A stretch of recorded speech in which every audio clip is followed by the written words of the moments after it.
Halo semuanya, selamat datang di podcast Amer Talk, edisi Pisu, Pisang Susu. Bersama saya Valensi. Tapi sebelum kita berdiskusi nih, kita ingin mohon maaf dulu karena di sini kita tidak menggunakan masker karena kita sudah melakukan protokol kesehatan dengan ketat dan mengikuti anjuran pemerintah untuk melakukan vaksin 2 kali. Begitu juga dengan yang dilakukan oleh kru-kru di belakang tim, mereka sudah melakukan protokol kesehatan dengan ketat dan sudah menjaga jarak serta menggunakan masker. Oke, pada beberapa menit ke depan saya akan menemani kalian semua untuk melihat diskusi membahas hal yang sedang ramai menjadi perbincangan publik. Menjadi perbincangan publik dan sangat viral di media sosial. Apalagi kalau bukan masalah perpindahan ibu kota negara dari Jakarta ke Kalimantan, tepatnya di Penajam Pasir Utara, Kalimantan Timur. Namun pada diskusi kita yang sangat seru hari ini, saya tidak sendirian karena saya akan ditemani oleh ketiga orang sahabat saya sekaligus narasumber yang akan berbicara pada hari ini. Dan mereka semua ini sudah melakukan research terbaik yang bisa mereka berikan untuk menyampaikan pendapat, argumen, dan menjelaskan kepada kita semua. Sebelum kita berdiskusi lagi, alangkah baiknya kita untuk berkenalan ya satu persatu dengan mereka. Yang pertama ada Kak Ica. Halo Kak Ica, bagaimana kabarnya hari ini?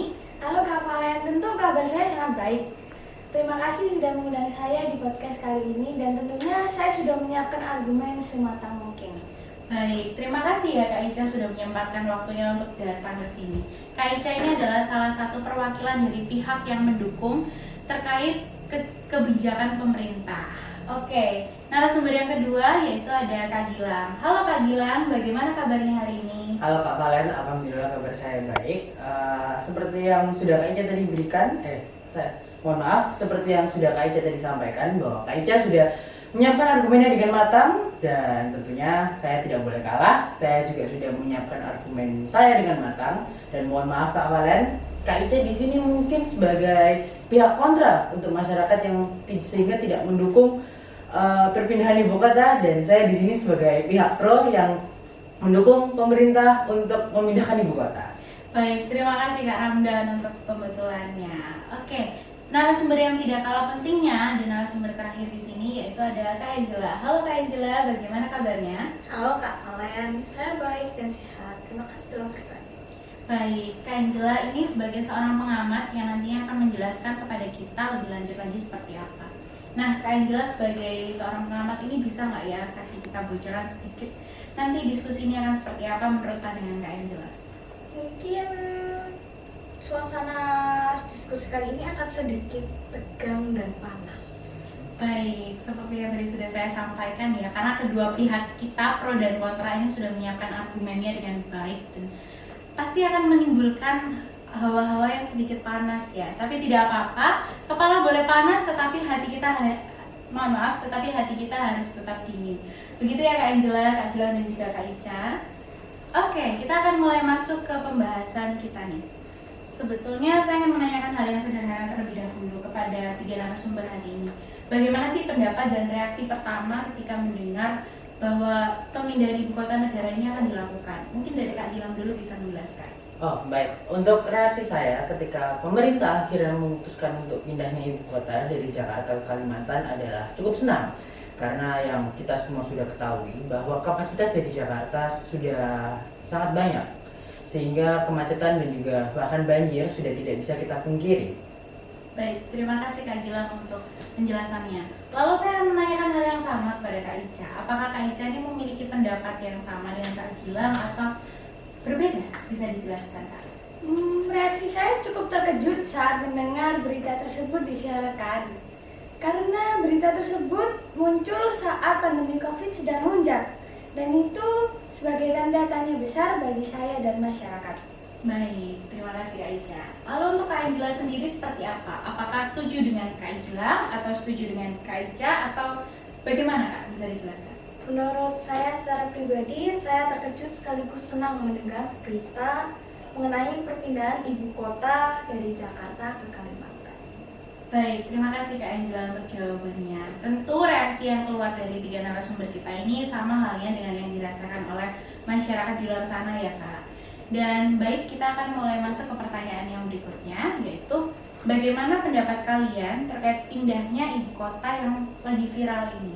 Dan bagaimana soal biaya pemindahan yang kita tahu bahwa biaya itu membutuhkan biaya yang sangat besar ya.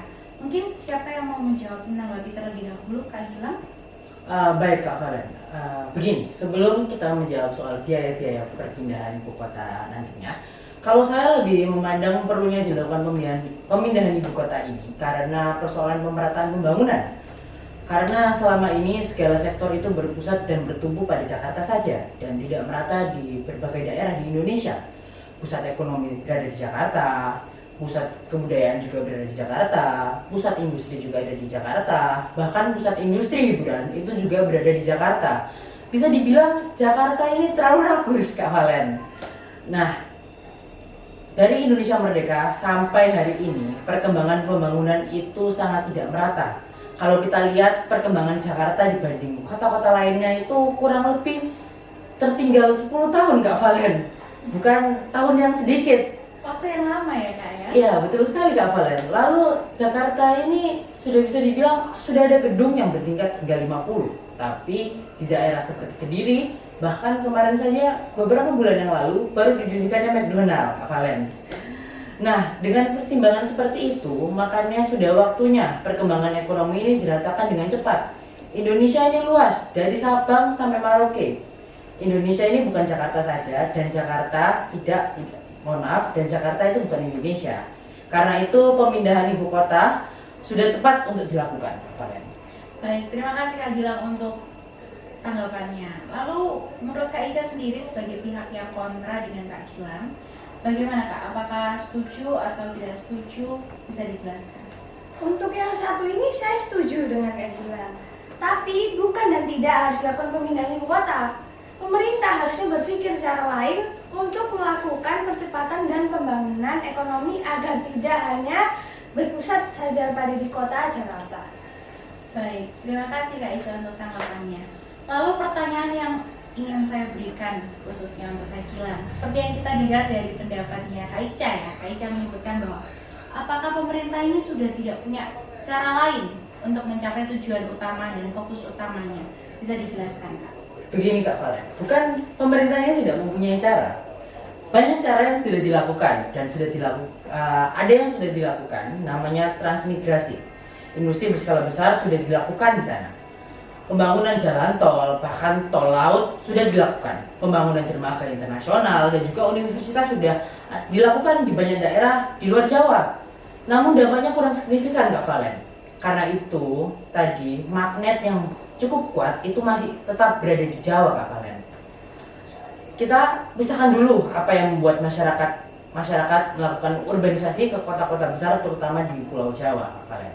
Yang pertama adalah masalah ekonomi dan masalah pendidikan dan bagaimana sebuah kota itu bisa berkembang. Ya tentunya semua kebutuhan primer dari setiap insan masyarakat di dalamnya harus tetap terpenuhi Kak Valen. Makanya memindahkan ibu kota itu layaknya memindahkan gula yang telah diserubungi oleh semut ke tempat yang lebih bebas dan lebih besar lagi sehingga daya tarik ini bisa menarik kawanan semut yang lainnya juga Kak Valen.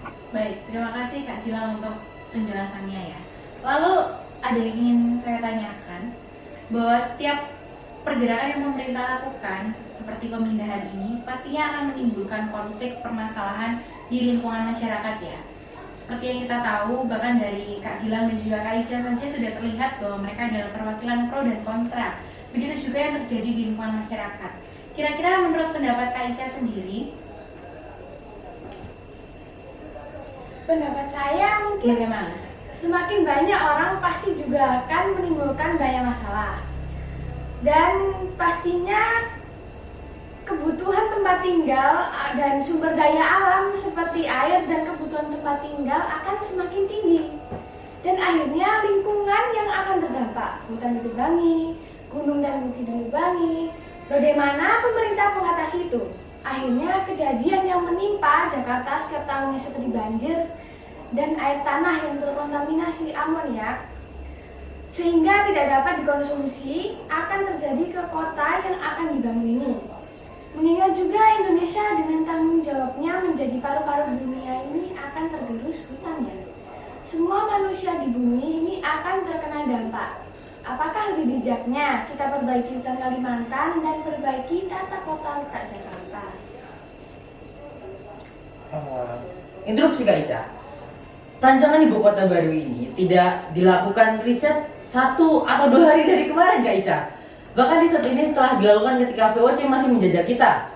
Sudah lama sekali bukan? Bahkan ketika Belanda masih menjajah kita, kita sudah tahu. Jakarta ini kota yang sebetulnya tidak disiapkan untuk menjadi ibu kota yang bisa menampung banyak orang. Pembangunan juga mundur dari pantai ke pegunungan yang ada di Bogor, sehingga untuk suplai air tanah tidak termaintenance dengan baik.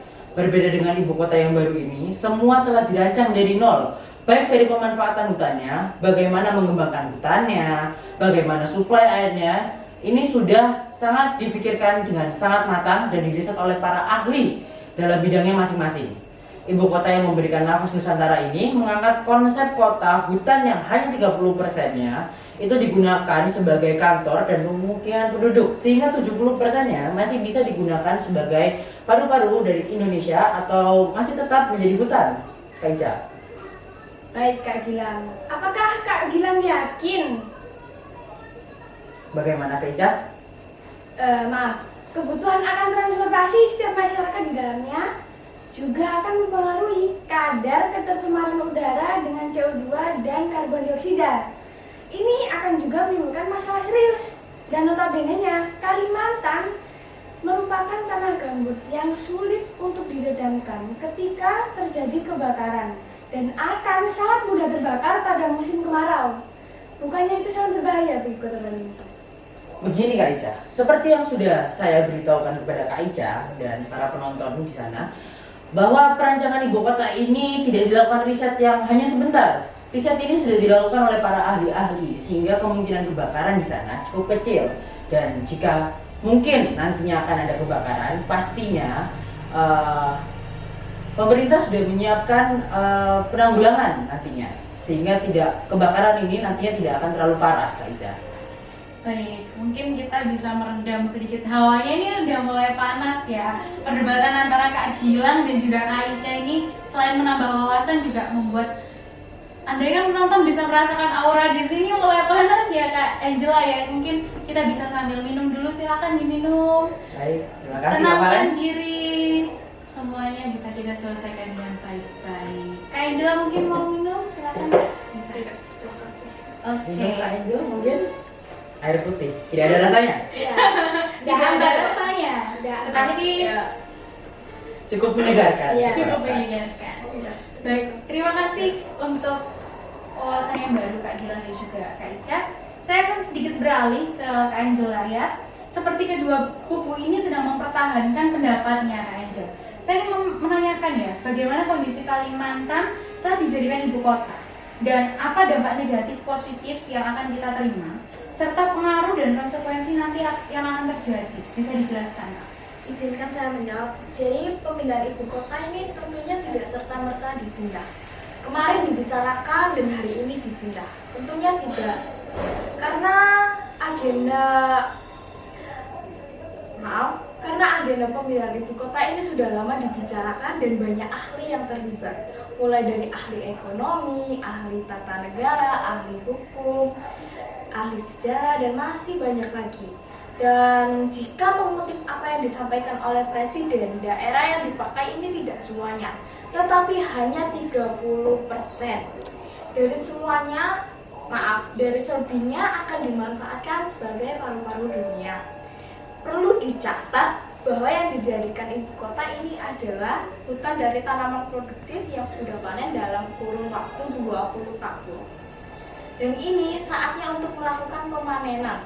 Setelah itu daerah sisanya adalah akan ditanami sebagai tanaman endemik. Untuk pengganti paru-paru dunia. Memang tidak secepat itu untuk menggantikan, tetapi penanaman pohon ini akan lebih banyak menghasilkan udara untuk paru-paru dunia yang lebih banyak dihasilkan dari sekarang. Baik, terima kasih Kak Angela. Untuk jawaban yang disampaikan oleh Kak Angela itu cukup menjawab pertanyaan yang saya berikan ya, karena saya menanyakan bagaimana keadaan Kalimantan nantinya.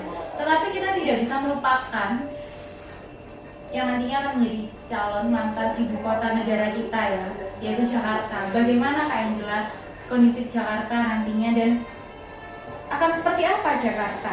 Lalu saya dengar-dengar bahwa pemerintah ini mengadakan sayembara yang bisa diikuti oleh seluruh warga Indonesia, seluruh masyarakat Indonesia. Mungkin Anda yang sekarang sedang menonton podcast kita hari ini bisa mengikutinya karena pemerintah memberikan hadiah yang cukup tinggi sebesar 3,4 miliar untuk para warga Indonesia mungkin yang berhasil membuatkan desain untuk gedung IKN untuk ibu kota negara yang baru nantinya. Bukankah itu hadiah yang cukup besar Kak Angela? Bisa dijelaskan nanti itu dari mana dan seperti tadi bagaimana kondisi Jakarta? Jika menjawab seperti apa Jakarta nanti, tentunya Jakarta akan ada gubernur yang bisa mengatasi persoalan Jakarta. Tentunya akan menjadi seperti kota lainnya di Indonesia.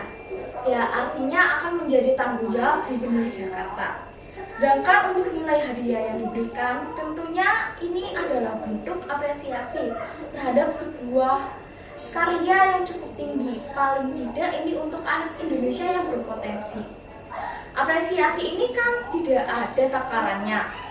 Bagi negara lain bisa jadi ini nilai yang kecil, tetapi bagi negara lain ini juga bisa menjadi nilai yang sangat besar. Dan untuk negara Indonesia sendiri nilainya ini mungkin sangat pantar. Baik, terima kasih Kak Angela. Lalu apakah Kak Gilang bisa memberikan tanggapan atau ada tambahan yang ingin disampaikan? Saya cukup setuju dengan apa yang sudah disampaikan oleh Kak Angel tadi. Dulu zaman Presiden Soekarno saat Indonesia krisis, kita membangun dengan megah Monas yang kita tahu masih berdiri sampai sekarang. Sebagai penanda bahwa kita masih ada perlu diperhitungkan di dunia. Indonesia ini negara yang besar dengan cita-cita yang besar pula. Dan saya tambahkan juga, dan saya tambahkan juga banyak negara lain yang ibu kotanya bukan berpusat di pusat perekonomian. Contohnya saja kita ambil dari negara terbesar yang ada di dunia ini, yaitu negara Amerika, yang ibu kotanya itu terletak di Washington dan bukan terletak di New York. Baik, terima kasih. Apakah sudah mendengar pendapat ini Kak Ica bisa memberikan sanggahan, tambahan, atau ada yang ingin disampaikan? Begini Kak Gilang, jika kita melihat ke tahun-tahun yang lalu, apakah Gubernur Jakarta dapat dipercaya untuk memperbaiki kota Jakarta? Sedangkan pemerintah sedang mempersiapkan pembangunan di IKN. Untuk Kak Ica dan para rakyat-rakyat dan warga-warga yang sedang mendengarkan podcast kali ini, Kak Ica tenang saja. Pemerintah akan tetap mengawasi dalam perbaikan ibu kota nantinya, terutama jika persiapan dan perpindahan ibu kota baru ini sudah selesai dilaksanakan, sehingga pemerintah dapat berfokus dalam memperbaiki dan juga membantu Gubernur Jakarta dalam memperbaiki Jakarta. Kenapa pemerintah tetap mengawasi dalam perbaikan Jakarta ini? Karena meskipun sudah bukan menjadi ibu kota, Jakarta ini tetap menjadi pusat-pusat dari perekonomian, industri-industri, terutama industri hiburan. Gitu Kak Ica. Oke. Jadi begini, lalu untuk kebutuhan anggaran ibu kota Nusantara yang sebanyak 466 triliun itu didapatkan dari mana? Belum lagi uang untuk hadiah dari pemenang IKN adalah sebesar 3,4 M. Begini Kak Ica, mungkin untuk dana sebesar itu tidak didapatkan dengan cara menarik utang kembali, karena yang sudah kita ketahui semuanya, utang Indonesia sudah cukup besar, sehingga kemungkinan keputusan terbaik yang diambil oleh pemerintah adalah dengan tidak mengambil utang. Mungkin Kak Angel di sini bisa membantu saya dalam jawab. Oke, terima kasih. Saya akan membantu Kak Ramdan untuk menjawab. Untuk dana kebutuhan anggaran ibu kota Nusantara sebesar 466 triliun itu akan didapatkan dari APBN, kerjasama pemerintah dan swasta, pemanfaatan barang milik. Maaf. Mungkin bisa diteruskan Kak Angel? Barang milik negara, pajak khusus, dukungan, maaf dukungan pendanaan dari lembaga internasional, dan itu asalkan sesuai dengan peraturan perundang-undangan, urun dana dan investasi BUMN atau penerbitan obligasi. Lalu untuk hadiah pemenang desain IKN sebanyak 3,4 miliar, tidak ada salahnya memberikan apresiasi terhadap sebuah karya seni yang cukup tinggi. Paling tidak ini untuk anak Indonesia yang berpotensi karena menghasilkan karya seni yang cukup tinggi untuk negara. Baik, terima kasih. Kita berikan tepuk tangan terlebih dahulu. Dari pemerintah juga mengharapkan bahwa masyarakat Indonesia termasuk kita itu bisa ikut berperan ya dalam pembangunan Indonesia untuk lebih baik lagi. Begitu juga dengan begitu juga dengan masyarakat Indonesia yang ingin pemerintah melakukan semuanya secara transparan dan masyarakat bisa mengetahui semua progres yang dilakukan. Terima kasih untuk Kak Gilang, terima kasih untuk Kak Angela, terima kasih untuk Kak Ica yang sudah datang dan membantu menjelaskan kepada kita dalam diskusi hari ini. Tentunya saya mengharapkan juga untuk para pemirsa yang menonton ini, mendengarkan podcast kita, untuk bisa terus update info-info terbaru dan juga bisa berpikir kritis jika memang ada yang mau ditanyakan, agar pemerintah juga tentunya siap ya Kak Gilang untuk memberikan jawaban dari setiap pertanyaan masyarakat. Tentunya pemerintah siap dengan pertanyaan-pertanyaan yang nanti akan disampaikan oleh masyarakat Indonesia. Baik, karena suara rakyat itu didengar oleh pemerintah Tentu sebenarnya. saja Kak Valen. Oke, terima kasih. Diskusi kita hari ini selesai dan semuanya sudah terjawab ya. Dari bagaimana keadaan Kalimantan, bagaimana keadaan Jakarta nantinya, dari mana dana itu datang, dan klarifikasi untuk hadiah sebesar itu semuanya sudah kita dapatkan. Oke, sekali lagi terima kasih dan mohon maaf jika ada salah kata dalam podcast hari ini. Terima kasih juga untuk kalian semua yang sudah menonton dan mendengarkan. Saya Valensi mengundurkan diri. Sampai bertemu di podcast kita selanjutnya. Oke, siang-siang pergi ke kota. Cakep. Jangan lupa beli alpukat. Cakep. Demikian podcast kita. Semoga bisa bermanfaat.